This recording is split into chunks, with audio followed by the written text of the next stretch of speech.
organizza Sì, così, cosa fa?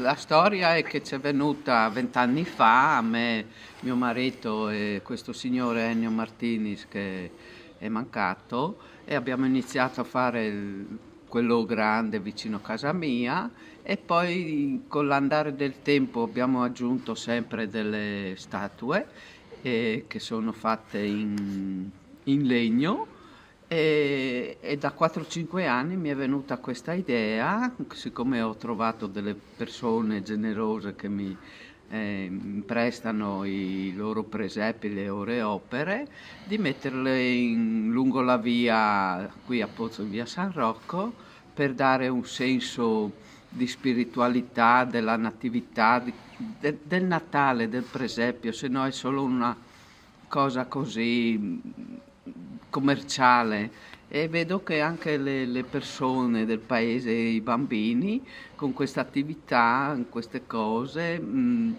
lo fanno anche loro davanti a casa loro. E, insomma, è una cosa bella fino a quando si può, se no qui cade tutto. Ecco. C'è, c'è una cosa che fa animazione anche in questo paese, Sì, almeno c'è così che, qualcosa di vivo. di- che- È iscritto a Giro Presepi, l'anno scorso è venuta, è fatto anche piacere, una corriera di San Donà di Piave a vederli, e cioè, anche piacere vedere che la gente viene, sì, che dai una cosa bella, che- insomma. Sì, certo. sì, sì.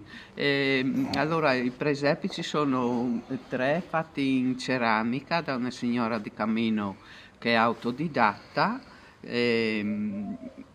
Un 4-5 sono qui di un signore del paese che fa con cose che trova nel tagliamento e dopo lui li mette vicino.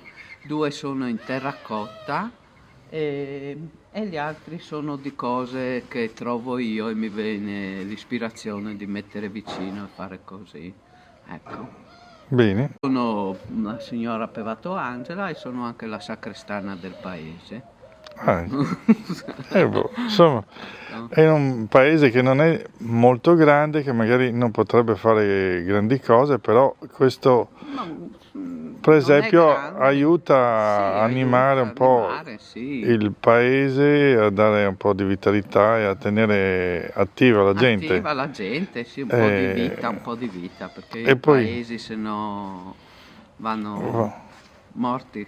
fanno morte, No, certo. sì, rimangono E poi, morti. insomma, facendo un po' di pubblicità, magari viene anche qualcuno Sì, da sì, altre d'altre parti, regioni o sì. paesi vicini a Sì, vedere. sì, sì, e facendo un po' Come, di pubblicità, sì, sì.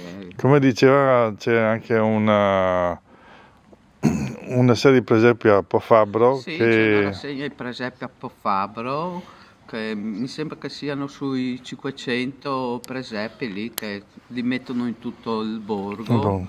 Sì, sì, sì, sì, belli.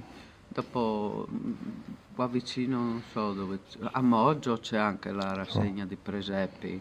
Ah, No, no, ma in Friuli vedo che fanno in tante parti il presepio, ripeto. ancora lo sentiamo nel cuore la Beh, storia del del presepio, presepio. della famiglia unita anche, insomma. Vecchie tradizioni che si Tradizioni, sono sì. tramandate, non sono perse, insomma, Sì, fino a quando c'è qualcuno che le fa le fa. ancora vedere, vuol Sì. dire sì, che ci teniamo.